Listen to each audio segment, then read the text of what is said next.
the noise has to start somewhere. The regulation has to start somewhere. We find nobody's recognized from everywhere at once.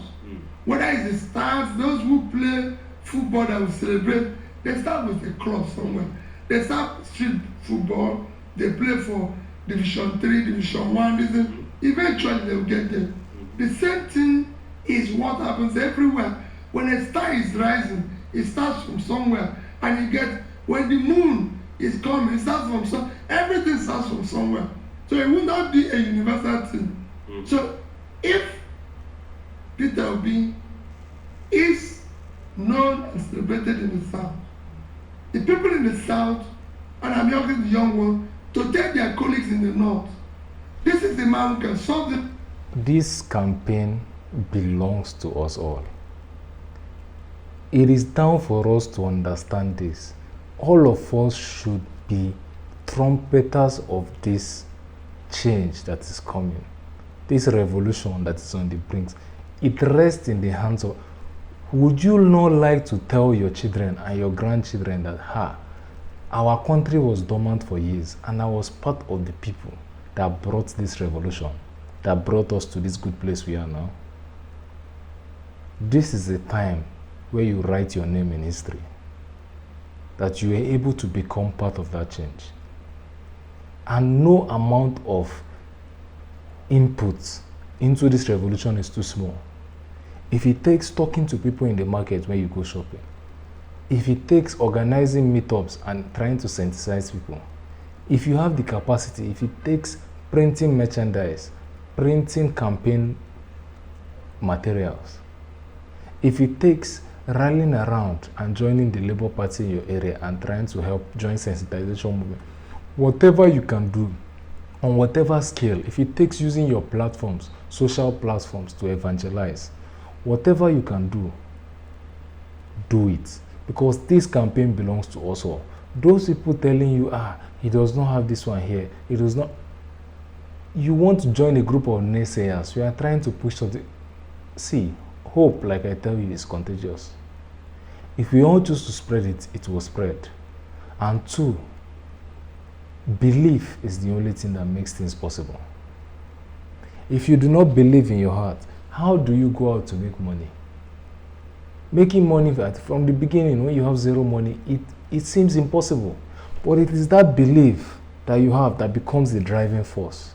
So first, we all have to reorientate ourselves and believe that it is possible to put somebody that will manage things well there. Once we believe that, we will start to see that this man is an answer to prayers we've been praying, and we can actually place him there. If we all go out to evangelize, what is the North? What is the South? Is it not made up of people? People that we're all in the country together with? This campaign belongs to us all, and we all have to take it personal, because our lives are depending on it. The safety of our lives are depending on it. The conditions of our life over the next few years are depending on it. The conditions of our children, our grandchildren are all depending on this moment. This could either be a crucial moment in time where we right the ship of this country and face a direction where we believe we can actually make things go well, or it will be a time where we finally lose all hope. And everybody assumes the only things to do in this country is either to become as corrupt as possible or to live and go to a saner environment. The choice is yours as Nigerians, and the power is in your hands to break the matrix or keep it going. This problem, I can do this, or can do this. Today, people talk about religion, people talk about tribalism, people talk about this. What I'm telling the poor people in Nigeria, it is that this is the language we, the elites and the politicians, are using to deceive them. Show me where in Nigeria food is cheaper than the other, so I can go there and buy. Okay. Show me where there's good roads for Muslims, so I can drive past it, or where there's good roads for Christians. Show me where it is secured for Muslims to live. Our president is from Katsina. It's Katsina, Dubai, so I can go there and live.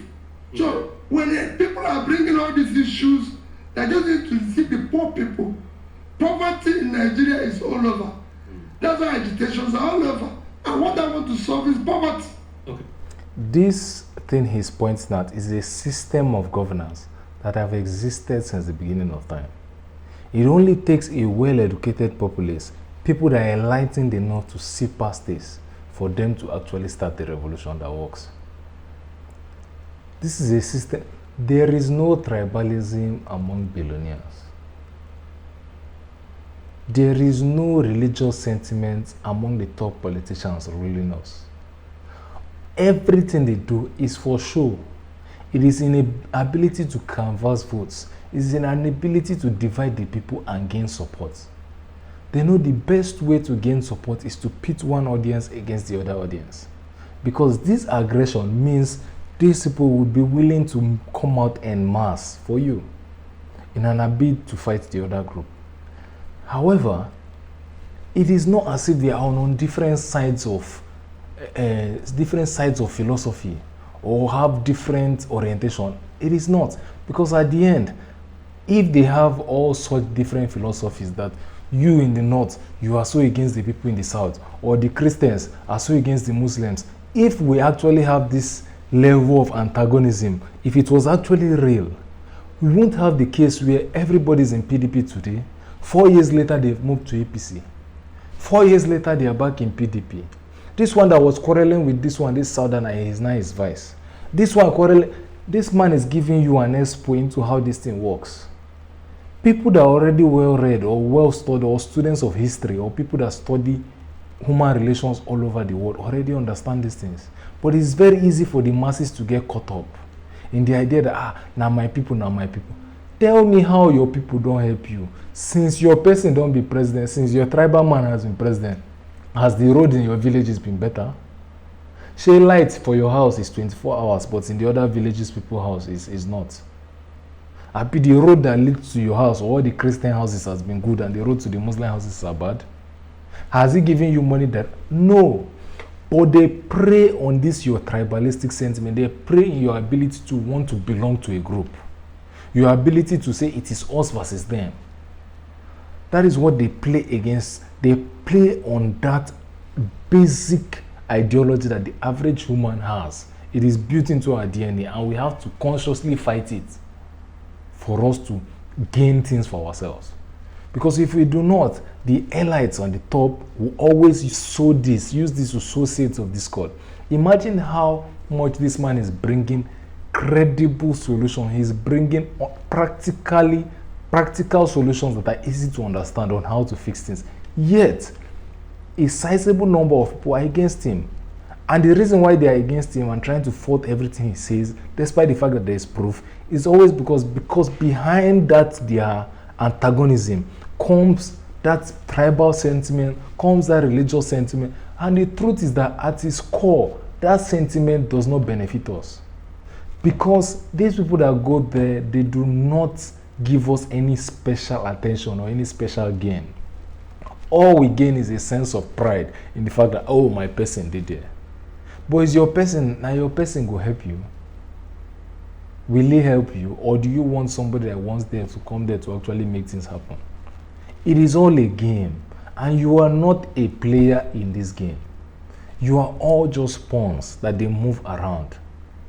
They say Christian this, they say Muslim this. Are we not all suffering together?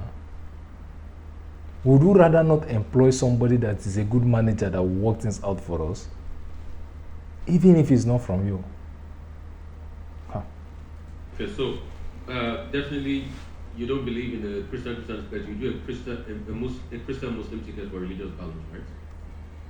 Whatever we can use to bring unity and balance in a cohesive, we need, one of the things I like in Nigeria now is cohesion. Okay. So whatever you can introduce to bring cohesion, that's why I support everything, whether it's taking the presidency, whether it's taking the governorship, whether it's this religion, everything. We live in a diverse, multi-religious, multi-ethnic society. You need to bring everybody along and have a sense of balancing. And for me, cohesion is critical.